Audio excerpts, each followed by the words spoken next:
I've spent the past 3 days practicing and optimizing my leveling strategy for Season 1 of Diablo 4. In this video, I'm going to talk about how to progress your character from level 1 all the way up to World Tier 3 and beyond. I'm also going to talk about some of the gearing we're going to have to do as our aspects will reset, so this route accommodates some of the vital aspects we're going to need in order to progress the capstone dungeons. It took me a lot of time to make this. It was all done over at twitch.tv/MilkyBK if you want to go check that out. And if you enjoyed the video, make sure to give it a like. But let's get into it. Our journey begins at level 1. We're going to skip the campaign and make a new seasonal character. I would advise going for World Tier 1 if you're less experienced. If you have the experience and you can tolerate a few deaths, then World Tier 2 is absolutely fine. For the purpose of this video, I am going to share a route that doesn't account for any additional experience we're going to get from the renown at the start of the game. If you were to get that, then you can jump forward in the guide to the corresponding point in levels. There will also be a seasonal questline that could very much change at which point in this guide you need to start, but I'm going to do it as if we start from level 1. So assign all of your skills and exit WOWZERS in the northwest. There will be an event straight ahead of you that you're going to want to complete before heading all the way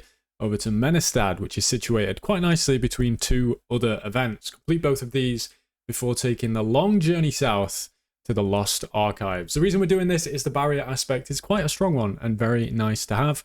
In the later stages of our journey, we're going to want it for that capstone dungeon. Outside of the Lost Archives is an event, so make sure you do this before and after leaving the dungeon. Make sure to look for any ore nodes or herb nodes as you traverse between these zones, as it's going to be very important for upgrading our gear and crafting flasks later on in our leveling. Once this is done, teleport north to Kerrigan. We're going to head on over to the Stockades dungeon.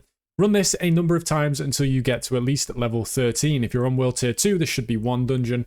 If you're on World Tier 1, you may have to do it twice, but afterwards we're going to head east out of Kerrigan, and there are 3 events that we're going to want to do before finishing our journey at Old Stones, which is going to be where we acquire our Edge Masters aspect, which is going to be a big damage increase later on. Once completing Old Stones, you should be level 15. Head back to Menestad, where you can find the rogue quest trainer, who's going to teach you how to use combo points. Follow the quest line into the dungeon. Make sure to talk to him before going in, or you'll have to TP back out. Complete the quest, acquire your combo points, and head into the next stage of the guide. At this stage, we're going to take advantage of our first stronghold reset. In order to do this, go to a stronghold, kill as many monsters as possible, and then leave the game before finishing the stronghold. When you log back in, the stronghold will have reset and you can do it again. In this case, we're going to use the Onyx Hold stronghold, and we're going to kill enough monsters in order to progress ourselves up to level 22. Here's the route that I used to quickly farm up the monsters. It's now time to do some more preparation, and you're going to head on over to the Jalal's dungeon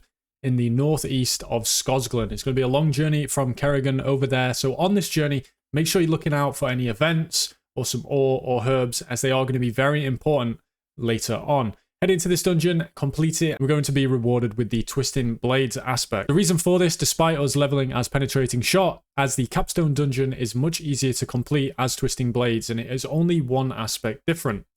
If you do not plan on trying to do the capstone dungeon under-leveled, you can skip this step, but I would highly recommend doing the capstone dungeon as soon as possible to take advantage of that 100% increased experience bonus. It's now time to head back to WOWZERS once again, where we're going to head out south this time to the Nostrava stronghold, followed by the ruins. We're going to do these 2 strongholds and finally do the 3rd Fractured Peak stronghold, Cordragon. Be sure to complete the Nostrava and ruin strongholds, but Cordragon, make sure you do not complete it. This is where we're going to get a lot of our experience.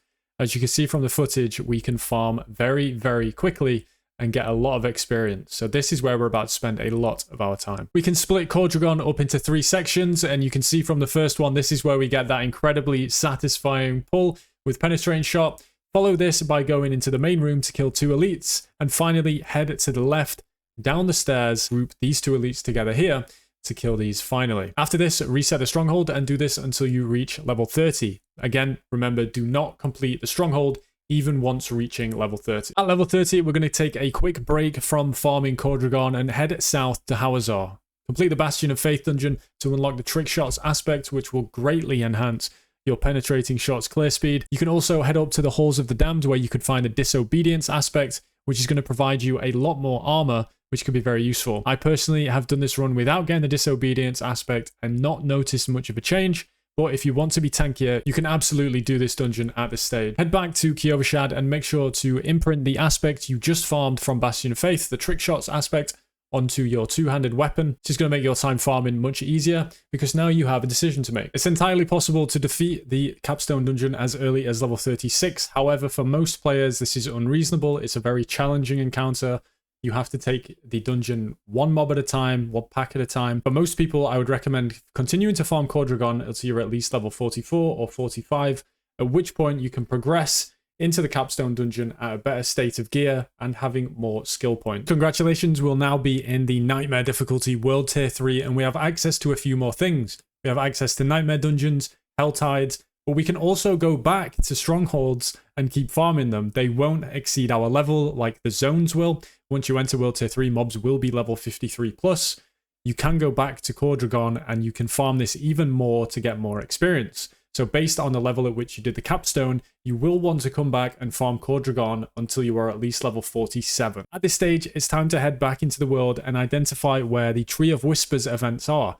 We're going to need to do one Tree of Whispers to get our first Nightmare Dungeon sigil, because that's where we're going to spend the rest of our time. Nightmare Dungeons, of course, now give the most XP since the buff in pre-season, so it's very important now that we spend most of our time in Nightmare Dungeons. You can identify dungeons you haven't yet done, even if they're a slightly annoying layout, because you will get renowned for the first completion. Do take note, at this stage you are now in World Tier 3, so Hell Tides will be spawning. If there's a Hell Tide, absolutely go over and do it, because you're going to want to start getting as many Forgotten Souls and Fiend Roses as possible. Use the Hell Tides tool that we used in the preseason to identify where the crates are, where the Hell Tide is, and when it's going to spawn, and go over and farm them. Make sure you run in between events just to get as many obols as you can, as they're going to help you get any missing aspects you have for your build. Once you're around level 65 plus and you're comfortable with the condition of your gear, make sure to upgrade it as much as possible, equip any aspects you have relevant for your build, and go and tackle Elias in the capstone dungeon for World Tier 4. And that is where our journey for this video will end. Stay tuned for the build that I'm going to use in order to do this, as well as some additional leveling tips that I didn't quite manage to fit into this voiceover. I intentionally made this video quite fast. It was a 7-minute demonstration of a process that takes hours. So obviously there are going to be things you have to refer back to. I tried to make it as concise as possible so that people can refer to it. I will also leave notes in the description that detail and outline everything that I did throughout this leveling process. Another important thing is that you actually don't need to be a rogue to copy this strategy. You can be any build. There's a lot of plug and play that goes with this particular strategy. You can see the detours we take to get the Twisting Blades enchant and the Penetrating Shot enchant could easily be replaced by you going to grab other relevant aspects for whatever build it is you're playing. So this is very malleable and something you can definitely play moving into Season 1. I hope this is helpful for you. I had a lot of fun putting it together. It's more edited than I would normally do, so if you did enjoy the video and you're actually hearing me say this at the end, I would appreciate a like, and let me know what you thought in the comments. I'll see you next time.